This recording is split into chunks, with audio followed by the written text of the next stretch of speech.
One of the most common tools I see people using these days to address their health is blood work.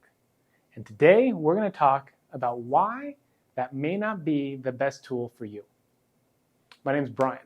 I've been in the health and wellness world now for 20 years, and I've been coaching pro-metabolic health for nearly 10. Today, we're going to talk about blood work and some of the big misconceptions around how to actually utilize that as a tool. Now, in my coaching practice, I read blood work all the time. People come to me almost daily with blood work. They go to the doctor, they get some tests, they say, I've got weird numbers. Brian, what should I do? And we talk about it and we discuss their options and what the tests mean and what they can go and talk to their doctor about. Because when it comes down to it, blood work is an important marker. It can tell us some important things, but it's not the end all be all. And one of the biggest problems I see when it comes to blood work is the level of weight that's given to what you find in the blood sometimes is more weight than is deserving of the metrics that you're using. So take, for example, hormones. If we look at your blood and we're looking at things like estrogen in your blood, the level of estrogen in your blood doesn't necessarily reflect the level of estrogen in other tissues. In fact, you can have low estrogen in the blood and high levels of estrogen in other areas of the body, because every single tissue you have creates estrogen. So if I'm only looking at one system, that is the blood, that might give me a misunderstanding of what's going on. Furthermore, if I then treat that estrogen level in the blood as telling me a definitive amount of estrogen in the body, and then I supplement you with estrogen, guess what? We may actually be giving you a hormone that you don't need. So right off the bat, it's important to understand that blood work doesn't always give you a complete picture. Okay? Second thing to understand with blood work, and this is a big misconception a lot of people have too, blood work isn't designed to tell you about health. Okay? Blood work's not designed to tell you whether or not you're healthy. Blood work is really more of a tool that's used to tell you when you're sick, to tell you when there's things that are really out of whack, when things are really out of balance and certain ratios are not right. That's more of what blood work lends itself to in a better way. But if I looked at your blood work and I say, all of your numbers are in range, and you say, that's great, Brian, but I still don't feel good. Well, then the blood work itself might not be telling us a complete picture. And I see that all the time. I see so many people come to me and say, my blood work says I'm fine, doctor says I'm fine, why do I still feel this way? I still have pain, I still have indigestion, I still have heartburn, I still have heart flutters, I have whatever it is. Blood work doesn't necessarily tell us as much as we want to believe it does.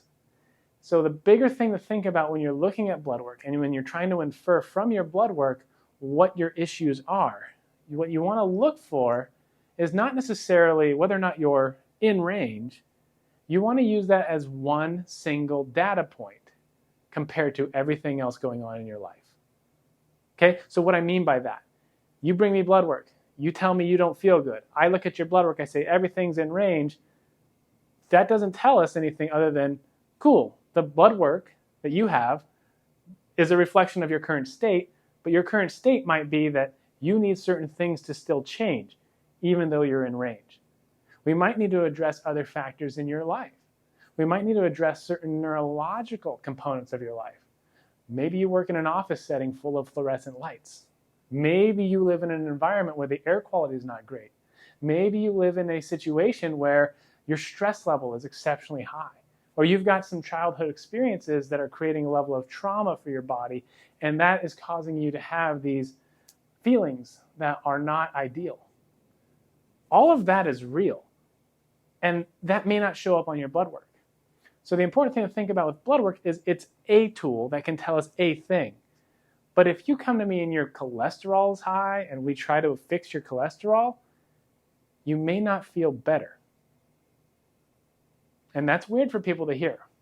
That we want to believe that if I get my blood work into a certain range, I'll feel better.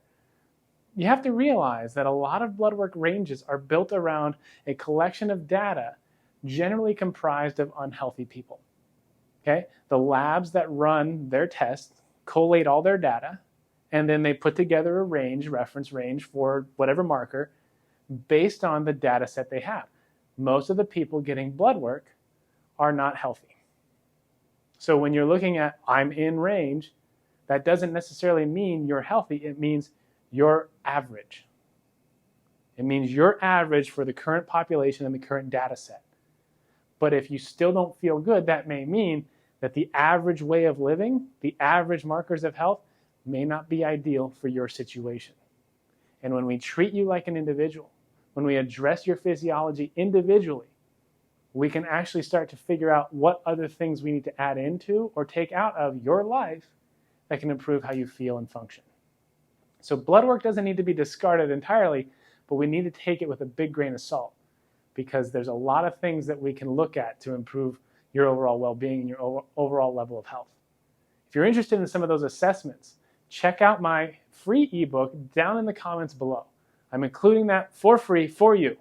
All you have to do, drop your name, drop your email. I will send that to you right away, no charge. Because there's a lot of things that you can do to measure how well you function, how well your brain and your body and your metabolism are actually working. A lot of those things don't show up on blood work. So take that with a grain of salt, take blood work with a grain of salt, and from there, come back to the idea that what you need might be individual to you. And that's okay, that's what we want. We don't want to put you in a one-size-fits-all box. We want to teach you how do you actually understand this tool so that you can make decisions for your health, for your future, for your safety that are exclusive and proprietary to you. You are the data set that matters. You are the reference range that matters. Hopefully you like this video. Be sure to subscribe to this channel, like this video. I got more like this coming your way. Have a wonderful weekend. Take care.